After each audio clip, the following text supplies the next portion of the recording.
Welcome to Public Power Underground, live from the Benson. Public Power Underground is Northwest Public Power's premier infotainment program where we cover public power and public power adjacent news from a power department's perspective. This is Season 3, Episode 5. The theme of the third season is Sustainable New Normals. Public Power Underground is for electric utility enthusiasts, and the episodes are on-demand podcasts and videos so you can fast-forward, rewind, skip, and watch in between other meetings to make it sustainable. Public Power Underground is work to watch, and we promise it's totally normal to send your supervisor the show so they know you're working. Perfect, sometimes it's a bust, but we'll roll on, enthusiasts, roll on. Roll on, enthusiasts, roll on. Roll on, enthusiasts, roll on. Your power's the subject of public power news. Roll on, enthusiasts, roll on. On today's show, we've got an Erin giving us an update on Northwest power markets by reading Erin reports. BPA's industry economist, Daniel Fisher, joins to discuss product development philosophies. Electric vehicle charging enthusiast and marketing evangelist Loren McDonald joins to talk about level 1 charging. And in an interesting twist on Public Power Desktop, we'll be visited by communications celebrities from across public power to cover some public power and public power adjacent news. I'm Paul Dockery, the manager of the Power Department for Clatskanie People's Utility District and the creative director of Public Power Underground, serving as today's co-host. I'm masked up, vaxxed up, tested, and on location, broadcasting live from Northwest Public Power Association's Northwest Innovations and Communications Conference. Say it with me now, the NIC opening reception. Joining me live at the Benson is Clatskanie PUD's own innovator in communications, the district's manager of customer service communications and assistant general manager, and a prior chair of the NIC, Sarah Johnson. Welcome back to Public Power Underground, Sarah. I am so excited to be here, Paul. It's always a pleasure. It seems like a very happening venue. We got a live reception and a live broadcast.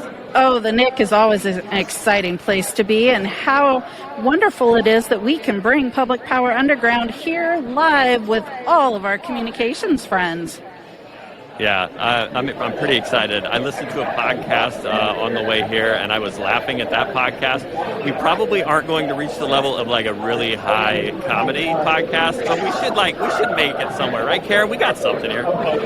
Speaking of, I should probably actually introduce you, shouldn't I? Joining Sarah and I remotely. Yeah, I'm not in the world yet. You're not in the audio landscape yet. A philosophy I hold very dear. Not yet. By the way, I am going to present at the NIC on Wednesday about podcasts. I need to add that to my speech, the audio landscape. Joining Sarah and I remotely, but also live through the magic of video conferencing, is the Office Administrator for Public Power Counselor and the Editor-at-Large of Public Power Underground, who is accepting the mantle of super producer for today's live broadcast, Karen Hine. Give yourself some applause, Karen. Welcome to your second live broadcast. Thank you, Paul. I'm very happy to be here, although it sounds like you guys are having a lot of fun there. It sounds like happening place. We're having fun in the metaverse. We're having fun in the real universe. It's a very happening thing. Everywhere. It's great. This is the magic of video conferencing, and I'm really hoping it's more like, less like Death Eater's magic from Harry Potter and more like Mary Poppins magic. It's my vibe that we're going for is like... It's a good difference to make. Yeah, the Mary Poppins magic. We want to draw a world and then enter it, right? Yes, exactly. Okay, good. Okay, so let's get into the right vibe. Let's give us a good drop, Karen. Get us in the right mood to get going.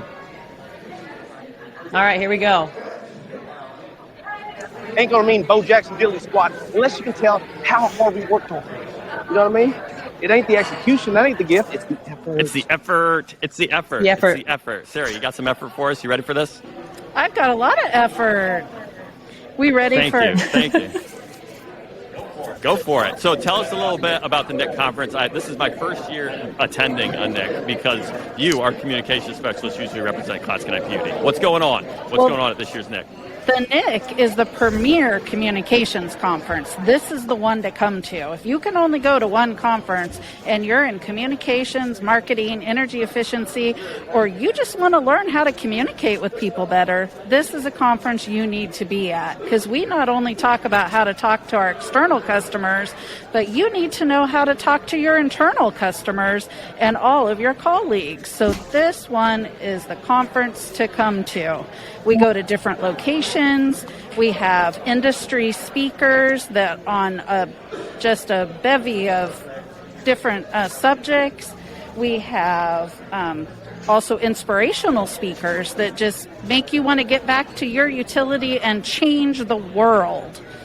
And then the best... So you booked Ted Lasso this year? It sounds we're going to go change the world. You booked Ted Lasso? Hey, we will work on that for next year. It might be a good theme to have. I'm thinking we could work on that. I endorse that theme. Oh, Paul would be all about that. Yeah, I was like, he just supports that for sure. Right. And then the best thing about the NIC is the networking, because not only do you spend time with your colleagues, but you can make lifelong friendships that will last. So this is where you want to be. Well, I appreciate it. It sounds like if you want to learn to communicate, you come to the NEC. Maybe I should have been coming a while ago, so I could have been better at this. But, you get to come and bring it back to us, so thanks for that. Are you ready? Are you ready, Sarah, to actually dive into Public Power Underground? I am ready. Let's go. Okay, we're going to start this week, like most weeks, checking in on power market indicators in the Northwest with our first segment, Arin Report. Arin Reports. This week, we're joined by a special live guest performance of Arin Reports in their first appearance on Public Power Underground. Please welcome the Communications and Marketing Manager for Roseville Electric Utility and guest star for Arin Reports, Erin Frye. Erin, welcome to Public Power Underground. Thank you so much for having me. Are you ready for this? Do you know what you're getting into reading Arin Reports? I don't. I tried to do my homework. They're big shoes to fill, but I do my best. Yeah, I'm very confident in you. The vibe and the aesthetic we're going for in the Arin Report, Erin really pulls off, is like the early morning radio, like corn prices, hog prices. Like if you've ever listened to country radio in the morning and gotten your market reports, livestock reports, that's what we're going for. So take it away. Let's see how you do, Erin. All right, I'll do my best. This is Arin Reports with Erin Reporting, where we try to get up to speed on Northwest market indicators for October 11th, 2021. I'm Erin Frye, and I've got your market update for the week. October through September flows at the Dalles for water year 2022 are currently forecasted to be 90% of normal, and April to September is at 94.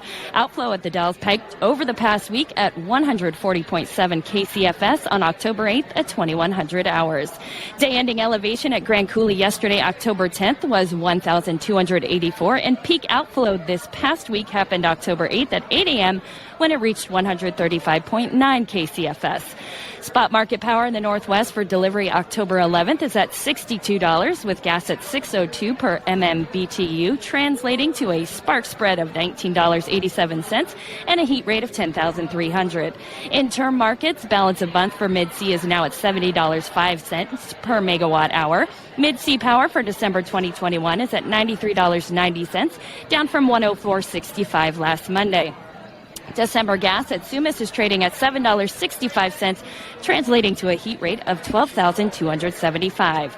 Taking a look at fish counts at Bonneville Dam, 175 steelhead passed through yesterday. Chinook and coho salmon counts continue to exceed preseason forecasts. 201,668 coho and 339,387 Chinook have crossed Bonneville so far this year. Spending a beat at Bonneville's Balancing Authority, peak load this past week was 7,010 on October 8th at 8:20 a.m. During load's peak, hydro generation was at 8,000, wind gen was at 75, conventional units were at 1,237, and nuclear was at 1,164. All those units in megawatts. ENSO for July, August, September period sits at negative 0.5 oceanic Nino index. The multivariate ENSO index for August, September is negative 1.41. And the SST consolidated Nino forecast indicates that we're likely to remain in La Nina through spring 2022. This week in NOAA climate forecast, the 6 to 10 day forecast has temps in the normal range for the region. Precipitation is expected to be above normal for the western side of the region region and near normal to slightly below normal east of the Cascades. Their 30-day and 90-day reports haven't been updated since last episode, but expectation remains for temperatures in the normal range and a chance of above average precipitation. A special thanks to Answergy for letting us use their dashboards for Arin reports and Aluji for collecting and compiling the data. That's all we've got for this update. Give her some applause. That was awesome. Knocked it out of the park. Where's the applause, Karen? You got some for me? That was really awesome. Knocked it out. Give me some barbecue sauce. You really hit the bullseye there. There you go. Erin, have you ever felt the get my need barbecue sauce. to be on the radio? Because I feel like you knew how to do this, and you really nailed it. There might be some radio in my background. Not something I knew. Secrets come out. Something I could tell. That was great. If you ever want a job in a power department or in power supply, you know who to talk to. We got to find you a role. You can dive into all these numbers. You read them. Just so good. So good. That was awesome. Thank you for having me. It's a lot of fun. It was great. Thank you. Okay, so that was Arin Reports. And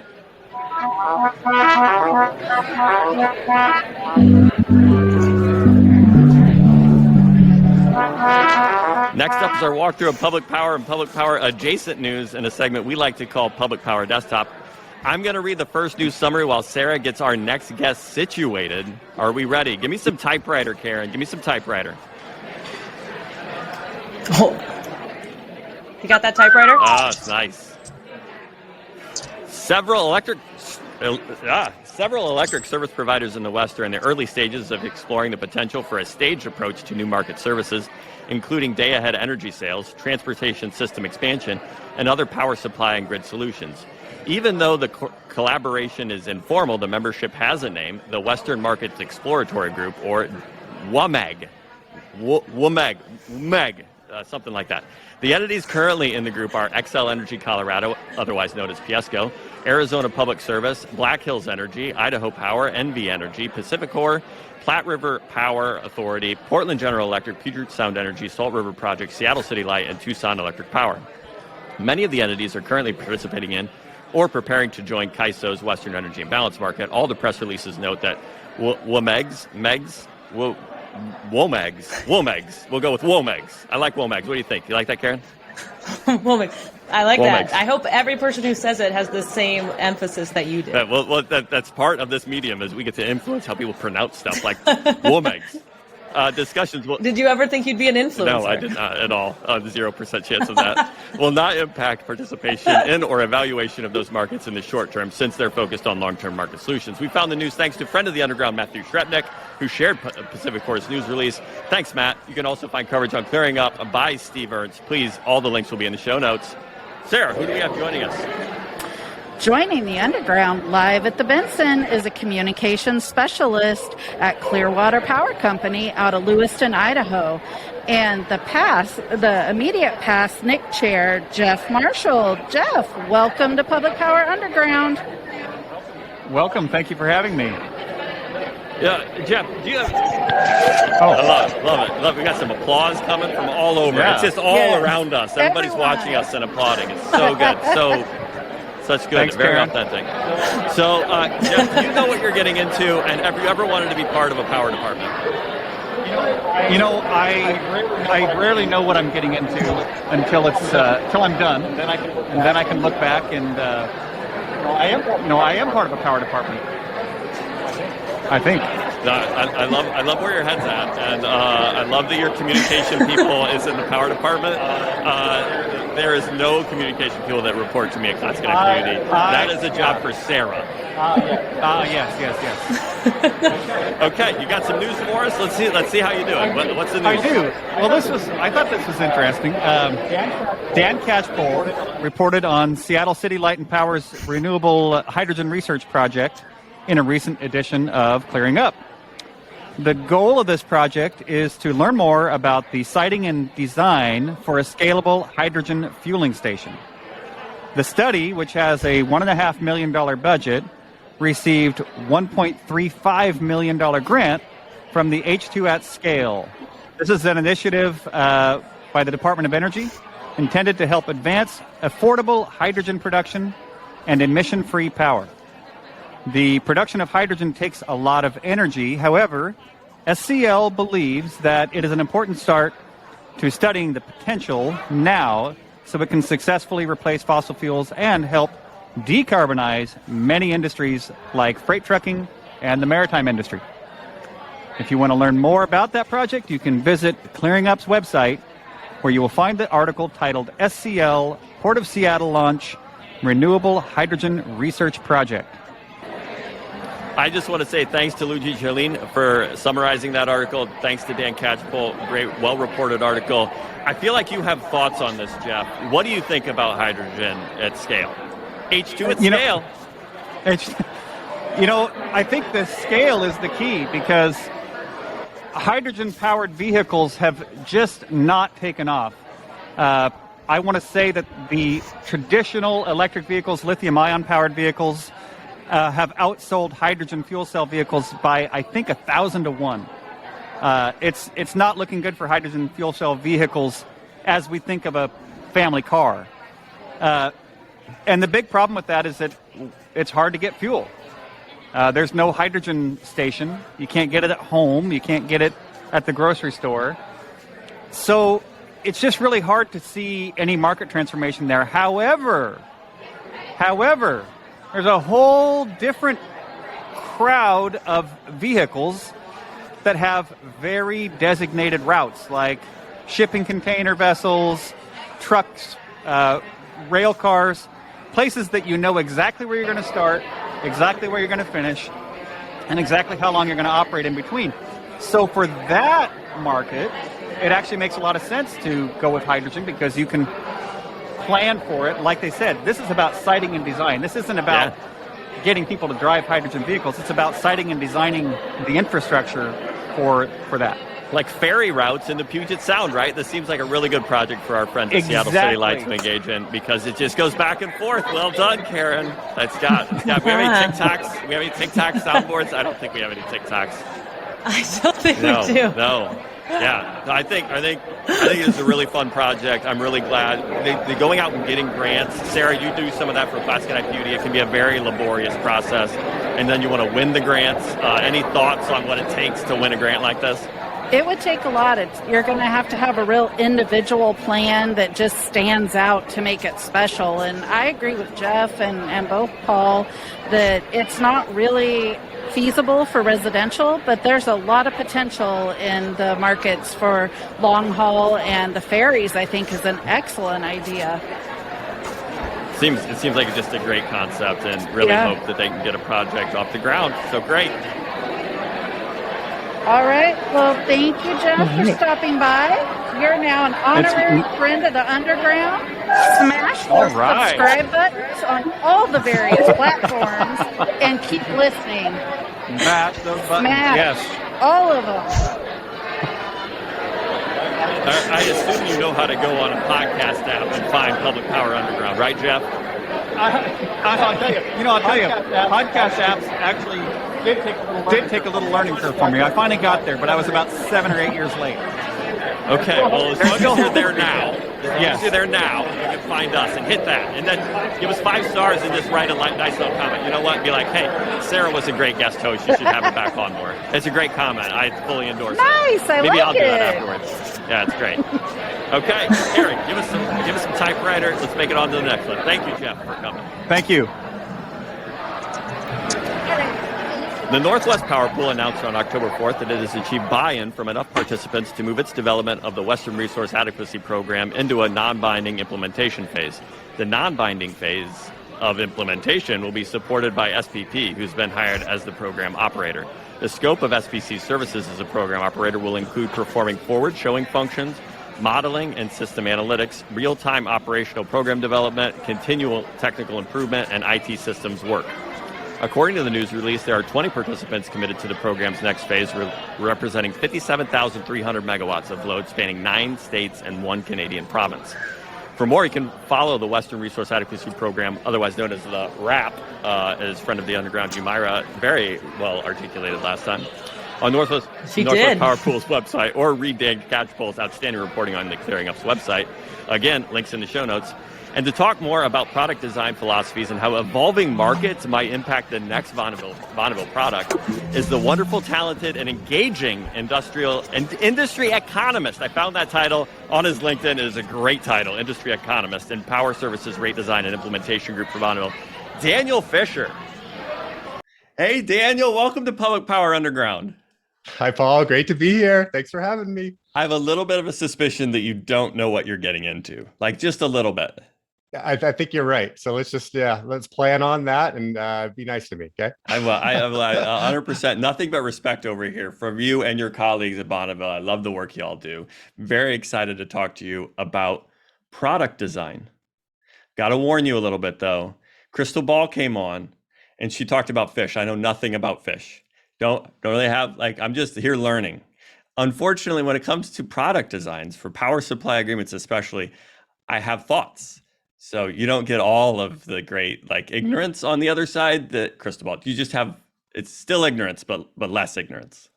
Perfect. That means we're going to have a good discussion. I've been doing this a long time, so I clearly have a lot of thoughts on these things as well. So let's talk about it. That's why I'm so excited to have you. So I'm working through this philosophy of product design. So like I said, there's still ignorance on my side, but it's at least a growing interest. And part of this philosophy I'm evolving to is that for entities like Bonneville and Clatskanie, the utility I work for, who have this statutory obligation to recover our costs and provide cost-based services, that part of the efficiency we can bring and the value we can bring to our customers is the product design and the design of our products and services. And that is how we can both improve our own competitiveness as a utility, but also provide value to our customers.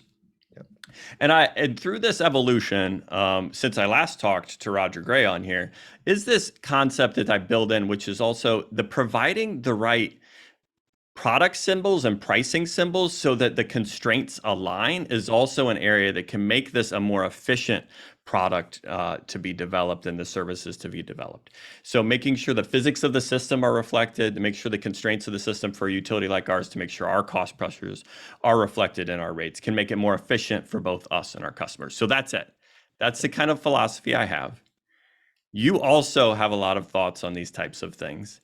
So I'm hoping you can come share some of your thoughts, and maybe I can continue to refine my philosophy on this stuff. Yeah. Well, actually, you know what? I think I completely align with everything you just said. A lot of your constraints, Clatskanie and Bonneville, we're playing in the same box, the same sandbox. And that's, we have to sell our power at cost, and we only have so many tools that we can use. Rate design and product design are one of the greatest tools we have.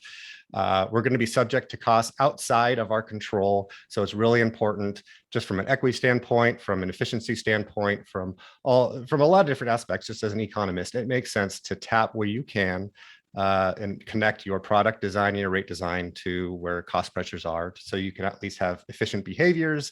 And absolutely, that's what we're trying to do. And our biggest constraint is at the end, we have to pay all the bills. We got to recover our costs and nothing more. That's the same. We have this same goal. Same goal. Yeah, not trying to make a profit, just trying to recover my costs. That's right. Well, let's do it efficient and not waste money. Absolutely. That's absolutely true. So completely aligned with you on that one. And actually, I think that's a lot what the tiered rates methodology and the regional dialogue contracts did, right? It was trying to figure out what's an efficient way that we can send price signals. Equity is huge among publics. It's huge for Bonneville. We like equity and the fact that it makes it so our products and services that we offer have longevity. So durability, longevity. Durability, exactly. Yeah. It's so important in the end. Everybody, I know everybody wants to get a good deal, but what people really hate is when somebody else is getting a better deal than they are. So, right. So if everybody's getting the same deal and, is equitable, then, that's why I think we've had such great success underneath the TRM and regional dialogue, because I think we've got it a lot right. That doesn't mean we can't make it better, but we've got a lot right. So yeah, talking about some of those constraints though that we have, and I'll just list a couple of things, constraints and things to consider, and then we can touch them a little bit more. But one is a rate shock.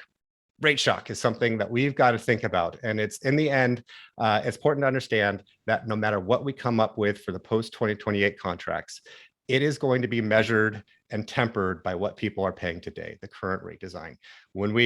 I know you're looking at me kind of, we're going to talk a little bit more about this, but we can come back on this one. Okay. We can come back on this. No rate shock. That's first. Okay. No rate shock. And in the end, every GM is going to have to go to their board and they're going to say, why should we sign this contract? What are you paying for your power today? What are you going to pay for underneath this new rate design? And if there's a big change, my guess is they're probably going to have a hard time convincing their board that they need to sign that contract. That's how it was when we went from subscription to regional dialogue contracts. So we can put on our creative hats all we want, but if you create big winners and big losers and not a way to avoid that, you don't get contracts signed. That's my experience. Okay. The other one is trust the co-authorship. So I see a lot of people starting to think about these contracts and getting the creative juices flowing. And I think that's excellent. And just let you guys know, when the regional dialogue and TRM contracts were done, we did them as a team. So as you know, Jeff Carr is the one that nominated me to come on to this podcast. Yes, he did. Yes, he did. And part of the reason why is Jeff Carr and I were shoulder to shoulder working on, the TRM. We did not do it in our silos and we didn't battle it out for the most part, the same ways you say in Class 9 sets their rates. We're on the same page. We're just trying to figure out the best way to solve it. There's some debates to be had, sure, but in the end, we're 9 times out of 10, it's just trying to come up with something that works the best for everybody. So we can partner there. And in the end, it will be something that we have drafted together. Okay. So that's something to trust. Trusted co-authorship. That's number 2. Yes. No rate shock, trusted co-authorship. Yeah. We're coming back on the no rate shock, just a reminder. Yes, I know you're just chomping. Avoid unnecessary complexity. So you don't have to say anything else. It speaks for itself. Avoid unnecessary complexity.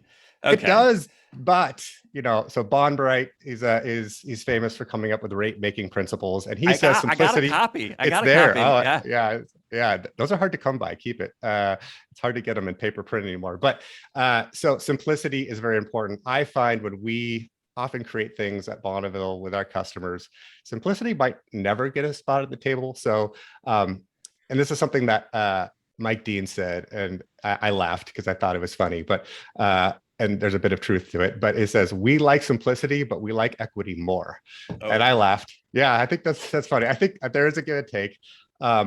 I do think the complexity that I see in that is when we start creating many different products. And so I do think that we should create some really rock solid products and not start trying to deviate off of those. That's really where the complexity is. So, okay, got it. Allocate costs and credits. We can do that. We cannot allocate the system. So what a lot of people might not realize, the finest, our lawyers always make sure we say this right.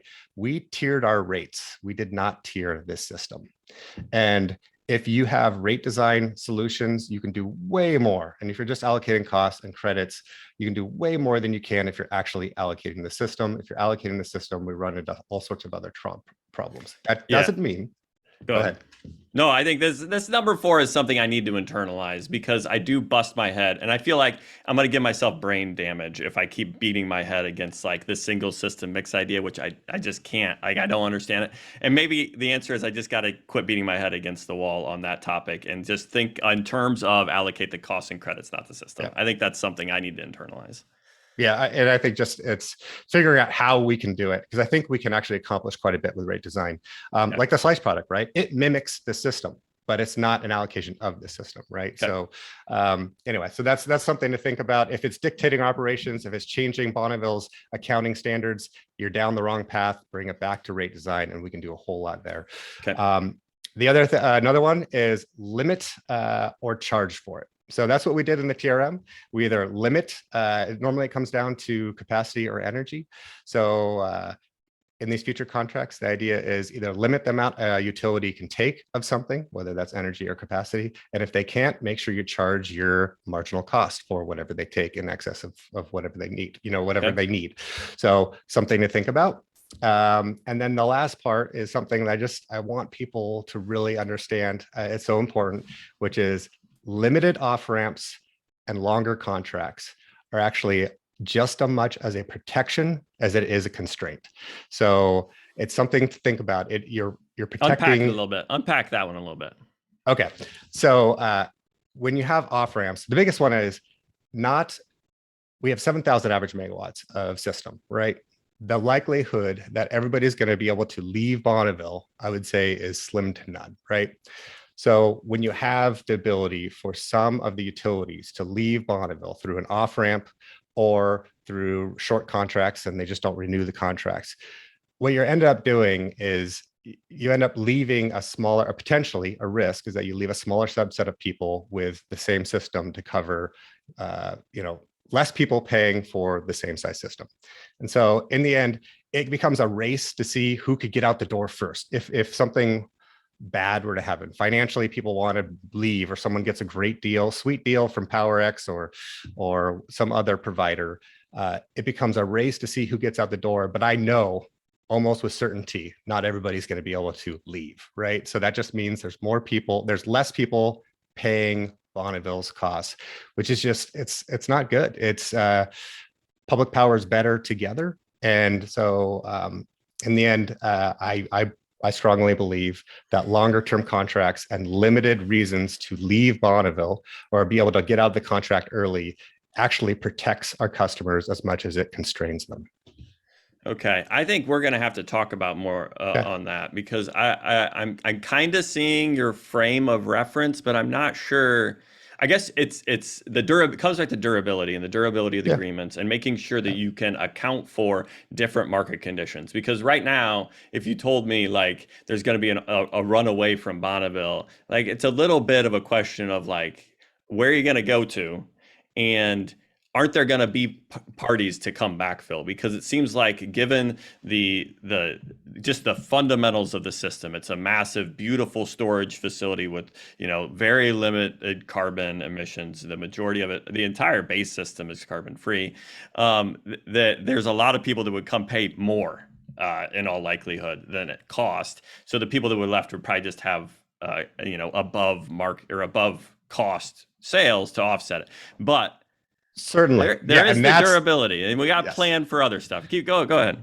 Exactly. Yeah. And that's not the world I'm concerned about. It's not the world that I can sell it to somebody else for the same price or more. What I'm worried about is a situation that we just had where people are potentially buying market purchases that I would argue aren't comparable products, but they're buying that, leaving, I would say a premium product.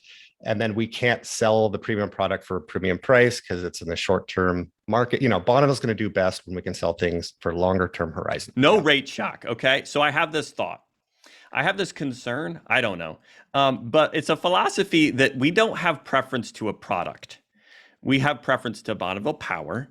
We don't have preference to Slice. I'm a Slice block customer at Clatskanie. You don't have preference to the load following product if you're a load following customer. And I'm a little concerned that this no rate shock philosophy embeds some preferential access to your existing product.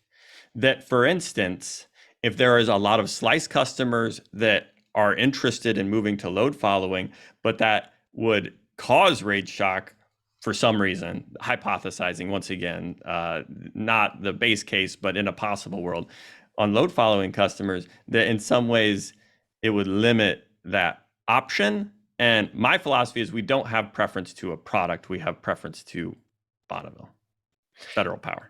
Right. And I know I'll just say we want to have products that work for our customers, right? So we're not going to like cram down products that people don't want. So we got to make products that work for our customers. And then of that, you get a selection. I don't see that situation that you raise as causing a problem. And this is why. The customer got something different. The Slice product and the load following customer product are different. You will pay more generally for the load following product because it's bringing more capacity. It is meeting your load obligation and not putting it on you to go either make your own secondary sales or to meet your capacity requirements. So you've changed the nature of the product in that situation. You've actually, so yes, you got a more premium car, I would say. And so yes, the price will be more, but you're also getting something different. So I guess another way of saying this is, let's say a product is a collection of fruit. Let's just say that, like a basket of fruit, right? Okay, we're And going each product. Okay. And there are trout and there are salmons. Are you doing this? Or are there 5 different types of fruit? Okay. I'm an economist. I love apples and fruit. So Okay. we're going to stick with fruit. So a product is a collection as a basket of fruit. And the idea is we want to make sure every banana, every apple, and every orange are priced the same. And so the idea is when you make your product, you're just selecting the fruit you need to make your basket, of which will one person's basket maybe be more premium or cost more than the other? Yes, they will. But at the same time, you're getting a different product. They're not comparable, right? So when you said slice versus load following, I'm comparing 2 different groups of fruit. Some maybe are more nutritious, some are like more desired. Point is that I want to make it so that if we've done well with our rate design, all the fruit are priced the same, and the product is just collecting which fruit we need to make the attributes of the basket we want. So I don't think we'll have that situation that you are mentioning. I think you will be successful in developing equitable products. I think that in similar way you mentioned that equity can be in conflict with complexity. I think the no rate shock can be in conflict with equity, because I think we have to be careful about what the base case is. The base case in my frame of reference is not the product as defined under the regional dialogue contract. Market conditions have changed. The world of 2028 is different than the world of 2006 and 2007. And the base case that you're comparing to in these product designs is not the product that got developed in 2008, which was in a different market system. That if you're trying to develop products that won't have rate shock post 2028 and comparing it to a product that did not reflect the market conditions, don't reflect the market conditions, so you're using the wrong base case. And I do worry that it does limit in some ways the making sure you are sending the right price signals and the efficiency. I am very confident in our ability to develop products and services that don't have that issue. But for me, the no rate shock in some ways is limiting yourself in a way that is a constraint that can lead to inequities. Yeah. So, and again, when I say no rate shock, I'm with you in the fact that we want to design the most efficient products we can. I'm aware of the idea that if someone's going to start paying a whole lot more to meet their load, let's just say their load hasn't changed. So when they cross over that contract line, we're serving the exact same load and the price just went up a lot. It's going to be hard for them to sign that contract. It's just a reality. So I do think, and I think the good news is the TRM went a really long ways into like getting us into the right direction. So energy is the load shaping are at the marginal prices, right? So we've done that. The demand rate is at the long run marginal cost. It's close to $10 a kilowatt month. So we did grandfather a decent amount of demand at in with that product, but we did that for the sole reason of we couldn't double someone's rate. So we've come a long way. I just know that we have to be aware of what we're doing financially when we change our rate design, or you're just going to lose support for whatever you're trying to do. Yeah, and I think that's probably very wise, and I'm probably not making any friends by pushing against it because it's just the right thing to do. I suspect in a lot of instances. So it's great. Anything else that we need to talk about when it comes to product design before I let you go, or anything else you want to pitch or talk about? I'm looking forward to it. I really do. Let's just go back to like the trust, the co-authorship. I do think, some of the most exciting times of my career starting was the back and forth that we had with, public power, sitting down, bringing our spreadsheets, getting people, Mike Dean, everybody just down who wants to play with product design and start looking at the rate impacts together.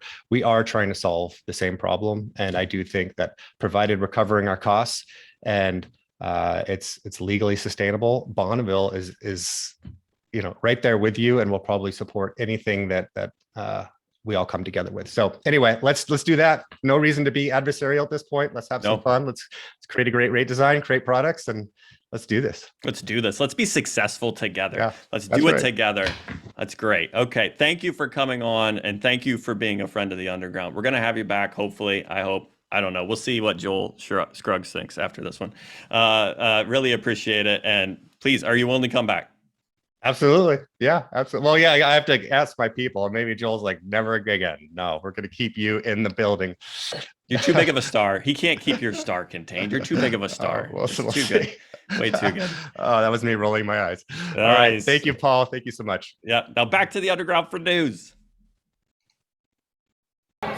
Thanks to Daniel for agreeing to drop by. One note to clean up, okay? I feel like I am going to lose some friends because of that interview, but I want to say I don't want rate shock. Nobody wants rate shock. I support this as a goal for the next contract. I actually think lower costs in the next contract should be a great goal, too. Let's not lower. Let's provide products and services that could lower our average cost for the contract. Very much agree with that principle. What I want to highlight is that having a principle for product development of no rate shock starts to embed the status quo in the path forward, and I don't think that does the process justice. Wanted to clean that up. I want to keep my friends, but also, like, I have opinions, and you're going to have to live with my opinions if we're friends, and I am more than willing, and I think the conversation with Daniel will support this, to have productive conversations respectfully with people I disagree with and still be friends afterwards. Daniel, I hope you're willing to be a friend with me. Give me a typewriter. We got to get to our next guest. Sarah, who do we have joining us now? Joining the Underground live at the Benson is the Communications and Government Relations Manager for PUD number 1 of Clallam County, and our 2021 NIC Vice Chair, Nicole Hartman. Hi, Nicole. Welcome to Public Power Underground. Hi, thanks for having me here. I'm very excited to meet you, Nicole. This is a very intimate way to introduce you to me, because Public Power Underground is in some ways a little it's a toddler at this point, which you have rough relationship with toddlers sometimes, but ultimately it's a great deal of care and love. So you're meeting my toddler, Public Power Underground, for the first time. So I hope you're gentle with me, Nicole. Well, like toddlers, they're adorable, and that's what makes it good. Exactly. And they also can be annoying, and it doesn't, we can be annoying too. I understand that. You get emails. It's fine. It's babies. Great. It's great. Okay. What kind of news do you have for us, Nicole? What do we got this week? You ready for me to go with us? I'm ready for you to go. If you All are. right. So here we go. Mino Carbon Corporation is proposing to site a new concept in carbon sequestration in Port Angeles, Washington. The project would create biochar, a stable solid form of charcoal produced by pyrolysis. The project would use approximately 190,000 dry tons of forest slash, sawdust, and hog fuel as feedstock each year. The process would convert the feedstock into both biochar and energy. Power output would be approximately 8.5 average megawatts, according to the company's presentation to the Clallam Economic Development Corporation's executive director. The news came to us through the Energy News Digest, which everyone should subscribe to, and the report can be found on myclallamcounty.com, and of course links are in the show notes. Yes, links are in the show notes. Great addition there, Nicole. Thank you very much. So, first of all, we all agree that everyone should subscribe to the Energy News Digest, right? Everybody here subscribes. You subscribe, right, Nicole? It's great. I subscribe, and I listen to it through Spotify. Oh, nice. Okay, so, second question. A friend of the Underground, Karen Heim, did inform me that the city of Port Angeles serves Port Angeles, not Clallam County PUD, which was a great clarification that I'm glad she made before you showed up. But do you know something about this project? And it's around you, right? Have you talked to these people? Yes, I've seen a couple of their presentations, and they're actually presenting at my Rotary Club this Friday. Although they will be sited in the city of Port Angeles, they're looking at possibly bringing 50 jobs to the area, and we're working possibly with both them and Pacific Northwest National Laboratory as far as who might be taking their output, and there's a possibility we could even be utilizing them as a form of RECs. Oh, that's awesome. Is this that you can use these as some sort of REC compliance mechanism as generation? That's really cool. So we're exploring all the avenues there. That's really neat. I've never heard of biochar before this article. It's just they're making pellets of carbon, and can I use those in a pencil? Do you think this is a substitute for lead pencils? I think it sounds like a great alternative. Yes. Reuse and recycle. Recycle, reduce, there you reuse. Go. Paul, come up with so many ideas. Just on the fly, just making this up as we go. That's the heart of Public Power. Right, Sarah? That's the heart of Public Power Underground. It's exactly the heart. And this is an exciting project. It does. It looks really cool. I hope it brings the 50 jobs. I hope it helps your community. Nicole, thank you for dropping by. Thank you for being a friend of the underground. Thank you so much for having me. And Nicole, you have to sign up on Substack now too, because it's required. Absolutely. I think that's where I started, so I'm probably subscribed on both channels. Nice. Love everything about it. Subscribe everywhere. Get us all those counts. It's Look great. at that. Okay, so next up, in this week's dispatch from Energy Twitter, the personality behind EV adoption tweet, an electric vehicle charging enthusiast and self-described marketing evangelist, Loren McDonald, agreed to drop by the underground to talk about the importance of level 1 charging, a subject I am intensely passionate about. Hey, Loren, welcome to Public Power Underground.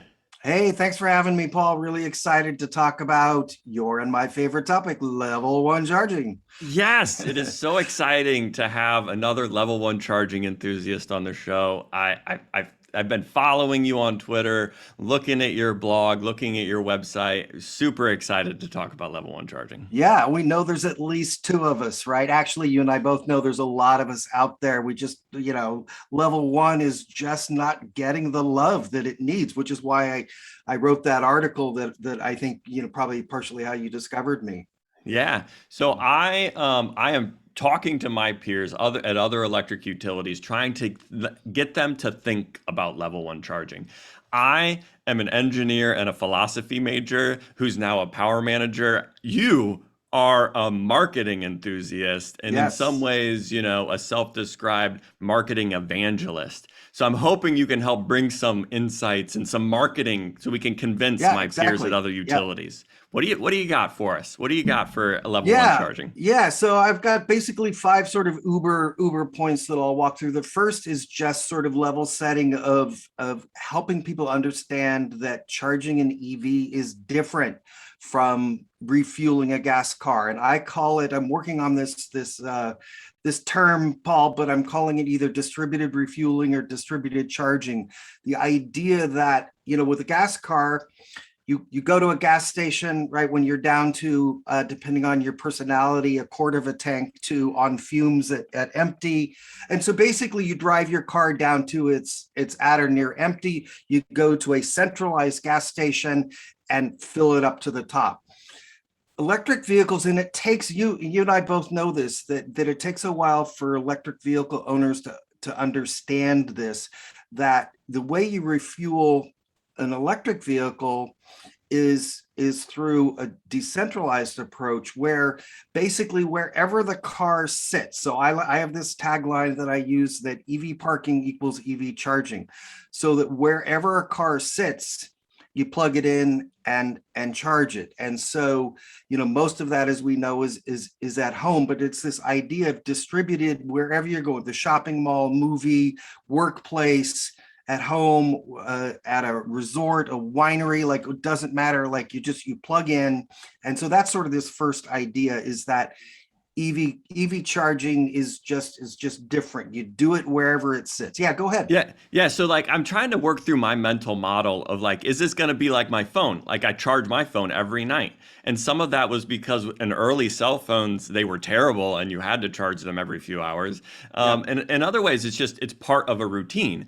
And electric vehicle charging is going to just become part of a routine where there's charging available. And this new distributed charging, I like where you're going with this, is part of a new routine. And how chargers are deployed are going to set your routine is my thesis. Yeah, exactly. And and we could talk for hours about people that live in a single family home versus who live in a apartment and condo. And if we have time, we'll get into that a little bit. And I will, from a cost structure. But basically, you drive home, you open the garage, you pull in, you plug in the car, and it just becomes second nature. But so let's go on to the second one that sort of is the second part that sort of underscores this distributed idea, which is the combo of dwell time and VMT. The EV industry loves to use acronyms, but vehicle miles traveled, right? Okay. And so most people right? And whether most people is 80% of the country or 70% or 90%, it doesn't matter. But most people drive, probably less than 40 miles today. If you live here where I do in Northern California and Silicon Valley, you might have a 40-mile each way commute, which I used to have and stuff. But most people drive, typically, let's say, 40 miles a day. The average VMT, according to various government statistics, is about 30 miles. But so basically, I'd interject one thing. The U.S. Census Bureau has really good data on this that I've been trying to get my peers to look at for their own charging programs to know, hey, this is for your own community. They can give you your average commute to and from your service territory. And actually, and I've befriended somebody at a similar utility to you guys down here in the Bay Area, that down on the peninsula, that has detailed like on their actual residence, and it's like 36, I'm making it up, but it's like 36 miles in their exact like county and cities and stuff. So you can get that data. Again, it doesn't work for everybody, but we're not trying to solve the world's problems here. We're trying to solve a majority of EV drivers' problems. So what that means, though, as we started with the first point, is that means that your car is sitting probably 22 to 23 hours a day, which means at somewhere between 3.5 to 5, 6, 7 miles you can add per hour with level 1 charging, depending on your sort of setup and stuff, you can replenish that 40 miles or more just by plugging in overnight. And if your car sits like 7 p.m. to 7 a.m., that's 12 hours. If you're at the higher end, you could get, 50, 60, 70 miles. So that's sort of point 2. Yes, dwell time. Dwell time for where you're parked and how long you're parked. Incredibly important to remember that. Yeah. You don't drive every day, all day, every day. No, you don't. And the third part we've kind of touched on, which is replenishment, which is sort of what we talked about at the beginning, is that core to electric vehicles is you don't drive it down to zero unless you're on a road trip, right? Then you drive it down to a little bit under 20% or whatever and pull into DC fast charger. When you're driving around where you live, right? Like we said, you drive it to work, you drive it to the store, you go out to movie, dinner, whatever it is. When you come back, if you use 22 miles, you plug it in, you replenish that 22 miles. If you drove 67 miles, you plug it in, and with level 1, you may or may not be able to replenish that entire amount, but you can by the next day, right? Because your car probably has 250 to 300 miles of range, right? So you still have plenty of miles. So you can pick that up if you don't, replenish it entirely in that one day. The fourth point is one of really the biggest ones, which is cost and power requirements. So one of the, what we've talked about so far is that this is really easy for people that live in a single family home. They control their charging environment. They're, depending on what data you believe and who you talk to, we're probably somewhere 35 to 40% of households in the US live in a multifamily setting, right? Or a setting where they don't control sort of their charging. They might not have a garage or something, but mostly we're talking about people that live in apartments and condos, and so they're at the behest of the apartment or condo owners. Right.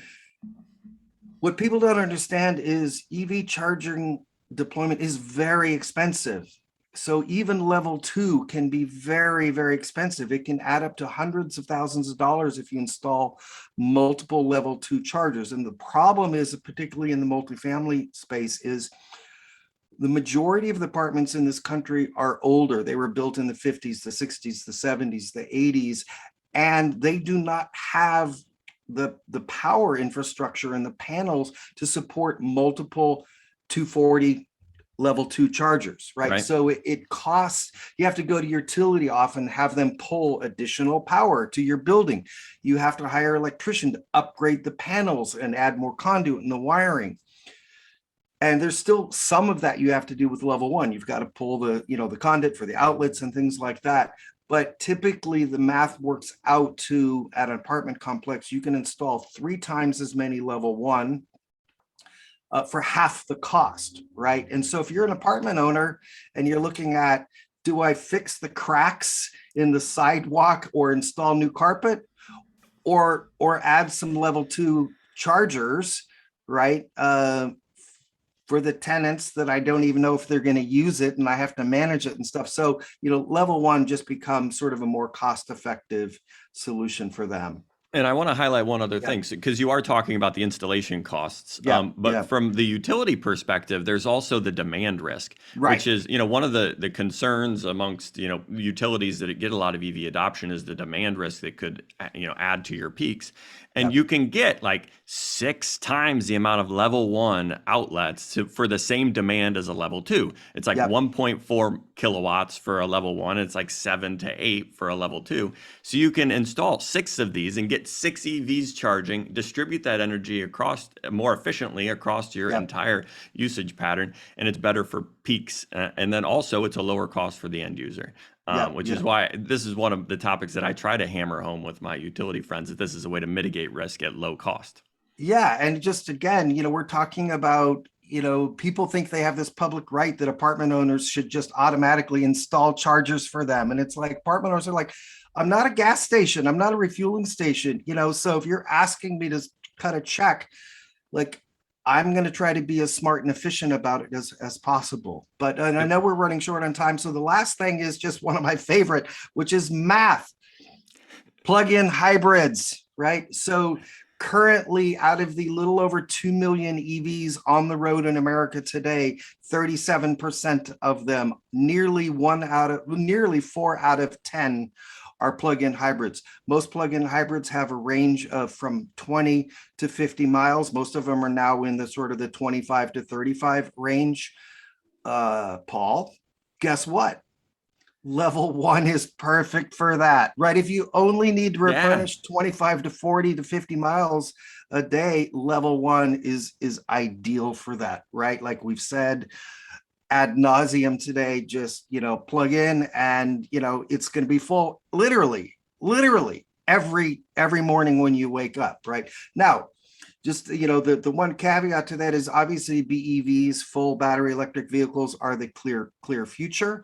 But even probably by the end of this decade, we're still looking at, 20 to 25% of the EVs on the road will be plug-in hybrids. So if we're looking at 1 out of 4, 1 out of 5, that's a big number, right? Yeah. So level 1 still plays a role.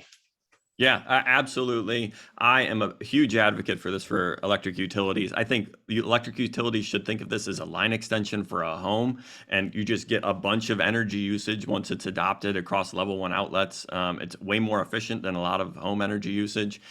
Tag a single level 2 charger and 8 level 1 outlets, and you have a great combination that's got a lot of usage, a lot of flexibility for any customers that come and park in a parking lot, parking garage, commuters, schools. Big fan of schools. Put the outlets at schools. Yeah, I mean, just that's sort of key. Like there are so many different use cases, right? Like I'm down here in the Bay Area, and if I drive to the BART train station, it's about 15 miles from me. Wouldn't it be great? Right? Like if I just park there, and if I'm commuting into the city for work, so it's like a 9-hour commute, there was like 100 or hundreds of level 1, 120 smart outlets that you just pull in, plug in, you come back at night, and you've replenished the miles that you used to commute to the train station. I mean, how many people in this country do something like that every day, or go to school, or go to the workplace, right? It can also, if you're doing things like that, can solve this problem for people that don't have a garage at home. They can do this during the day. They can get, the 50 miles of range while sitting, at the parking for the BART all day. And then they have it to get back to the next day. It's a solution for people that don't have the garage. So I thank you for helping me. Thank you for being an evangelist of level 1 charging. And just, and to be clear, and hopefully your listeners know this, but we're not saying this is like, to use the political phrase, an all of the above strategy. Absolutely. Right? We fundamentally have to have the fastest DC fast chargers we can have when people go on those road trips and they're impatient and they want to, charge and get back on the road. We need lots of level 2, But as you and I both know, Paul, level 1 just isn't getting the love, and it is the single best, most cost-effective way to, basically get, EV charging everywhere. Because by the way, get it everywhere. Almost every building on the planet has some regular outlets, right, that can be used. So. Yep, absolutely. So thank you for coming. I found you on Energy Twitter. I'm hoping you can tell people where else to find you so that they can come reach out and get a hold of you. Yeah, absolutely. Easiest way is evadoption.com, just kind of like it sounds, EV Adoption, all one word. I also have a newsletter there, so they can sign up for newsletter. And on Twitter, I'm at EV Adoption Tweet. Yep. So thank you very much. Please. Thanks for having me. That was fun. Yeah. I hope you can consider yourself a friend of the underground now. I do. And please, I'm going to have you back to talk about more vehicle to grid, all the things. These are great topics. So thank you very much. Great. Thanks for having me. Now back to the underground for news. What a great conversation. Hopefully the message that level 1 charging is a cost-effective public charging solution at workplaces and schools is starting to sink in, because it is something I am passionate about. I say it all the time. Sometimes people listen to me. Sometimes people don't listen to me. I respect both people that listen to me and don't listen to me. Maybe sometimes I respect people that don't listen to me just a tidge more than people that do listen to me, because there is some self-deprecating things in there. I need to work on my own self-confidence, but we're working through it, right? We're working through it. So thank you for that. We're working through a lot today, Paul. Through a lot today. Give me a typewriter. What we got next, Sarah? All right.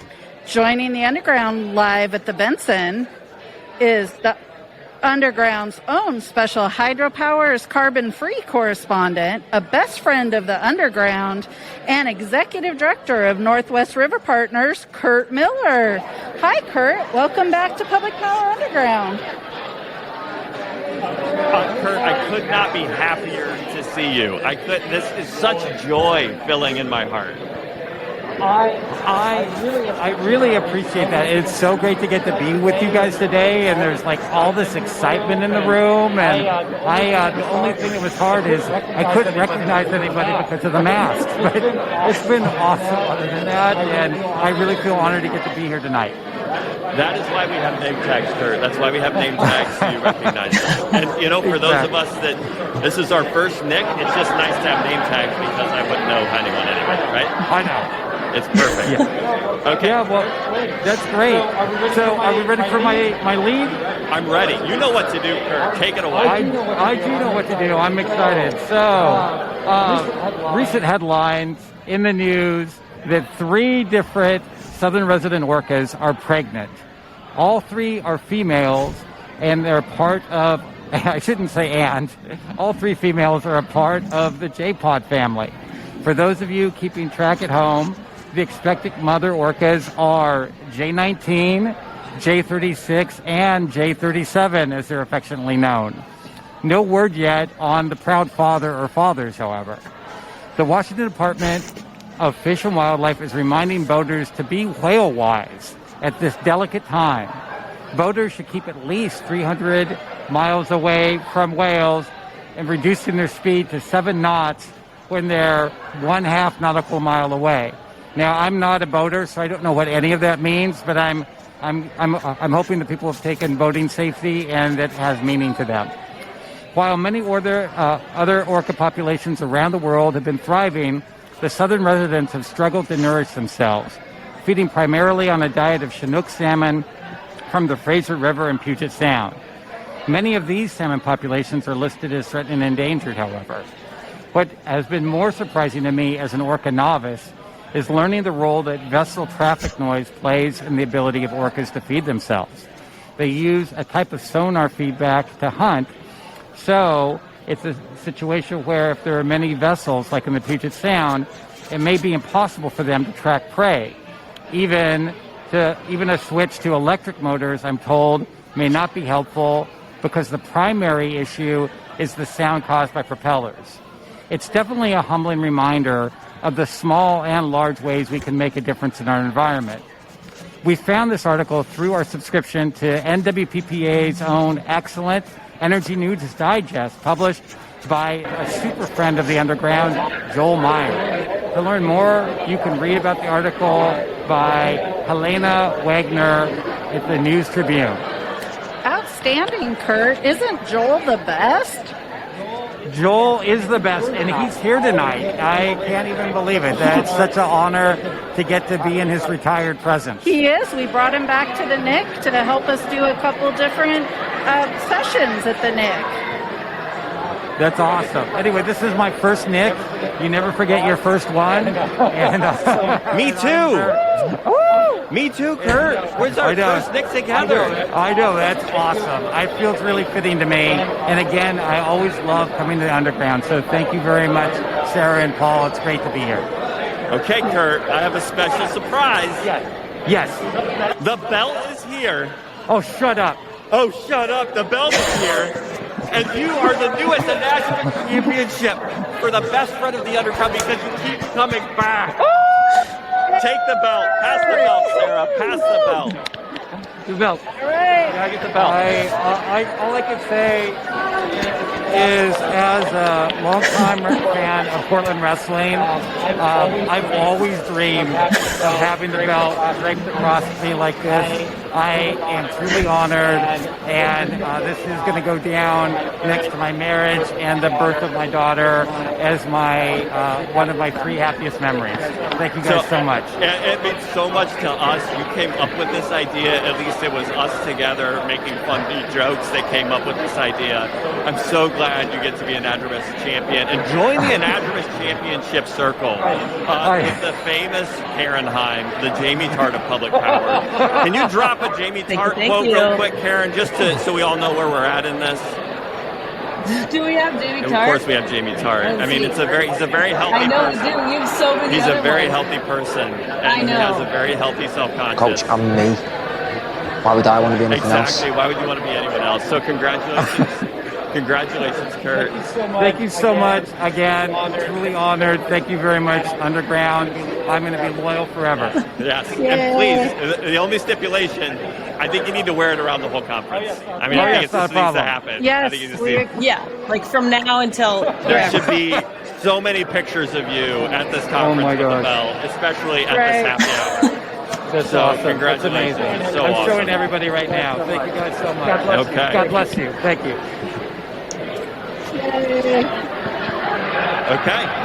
Okay, give me a typewriter out of public power desktop, Karen. That's all the updates we have from the annual from the NIC this year. Send us any news, questions, opinions, or corrections to me, Power Manager, on Twitter. Or if you're a friend of the Underground, send any of us a note. I'm very happy. This was a great episode. Thank you, Sarah, for joining me, being a great co-host live. And I'm so honored to be here. It's been so much fun. It is. We try to make it fun. We try to make it also entertaining or also informative. I mean, it's infotainment after all. Karen, thank you for what you do. I was going to say, it's both. You're welcome so much. I'm so glad I got asked back. Yeah, I mean, you are the star of Public Power Underground. Co-star. I mean, I am one of the. One of the. I mean, let's be honest. Erin Guillory is a high bar. Ian Bledsoe, and you know what? Let's just be honest. Luigi Cialin is a rising star at Public Power Underground. I see it. Okay. I see it. Okay. We expect. We don't expect. I'm just going to go for it. In breaking news, do you have a breaking news banner, or maybe maybe just give me the Erin Reports noise, like a good sound audio signal that this is breaking news. We're so happy to announce that Public Power Underground is teaming up with news data. This is real. We're teaming up with news data. Future episodes will be a production of Clatskanie IPUD and news data, which also means Clatskanie IPUD has agreed to claim Public Power Underground. We're no longer just a thing that I brand as the power department. Sarah, thank you for accepting us. Of course. You add so much to our communications. And let's just be clear, I add communications to my counterparts at other utilities. We don't trust Paul to talk to our own customers. It's just not, that's the skill set for a communications specialist like Sarah. I am good at communicating with geeky electric utility enthusiasts. It's my skill set, right, Sarah? This is my skill set. I know my strengths. Yes, and it's an awesome skill set to have. Okay, even after the collaboration kicks off, you'll still be able to find us on YouTube, Substack, Apple Podcasts, and Spotify by searching for Public Power Underground. So all those people we've been encouraging to smash those subscribe buttons, and all those people that have, it is not a waste of effort. You'll still be able to find us there. So keep doing it. Please also leave this a quick note. Okay, so if you go and you search for Public Power Underground, which we're going to do, if you come to the Nick on Wednesday for my talk, we're all going to search for Public Power on their podcast app. Right now, Public Power Underground is the #2 podcast app when you search for Public Power. And you know what we want to do? We want to beat APPA. Love the people. Public Power Now, great podcast. You know what? We're a little egotistical here. We want to be #1. So help us get to #1. You give us a 5-star. You write a little note. You just say, hey, you know who's great? Karen Heim is great. Jamie Tart of Public Power. You know who else is great? Sarah Johnson's great. The star of Class Good IPUD. You know who else is great? Erin Guillory. And you know who we want to see more of? Luigi Gialin. So please hit those notes. We want to beat them because we do have a little bit of a competitiveness in us, right? And by the end of the day, we have now taken this on as a challenge. We are going to be #1 by the end of this week. Yes, I'd love that energy, Sarah. Ooh, I want to see it. Yes. And this is, you know, it is a happy hour. Hey, Karen, give me the drinks are on me. Drinks are on me. Drinks are on me! That's all for tonight. Thanks for tuning in. Did I miss a soundbite reference there? I should have had one, didn't I? Did I miss one, or did I cut it? You cut did it. I really cut well, it? apparently you cut it. Oh, no. Yeah, you were going to pause so we could play the video. Yeah, no. Can we? You wanted to play the It's the Effort video? Oh, yeah, I'm going to put that in a post. We're going to edit this out. I'll put that in a post. It's fine. Yeah, you were going to edit. Yeah, you were going to edit it in anyway. Okay. So. That's all for tonight. Thanks for tuning in.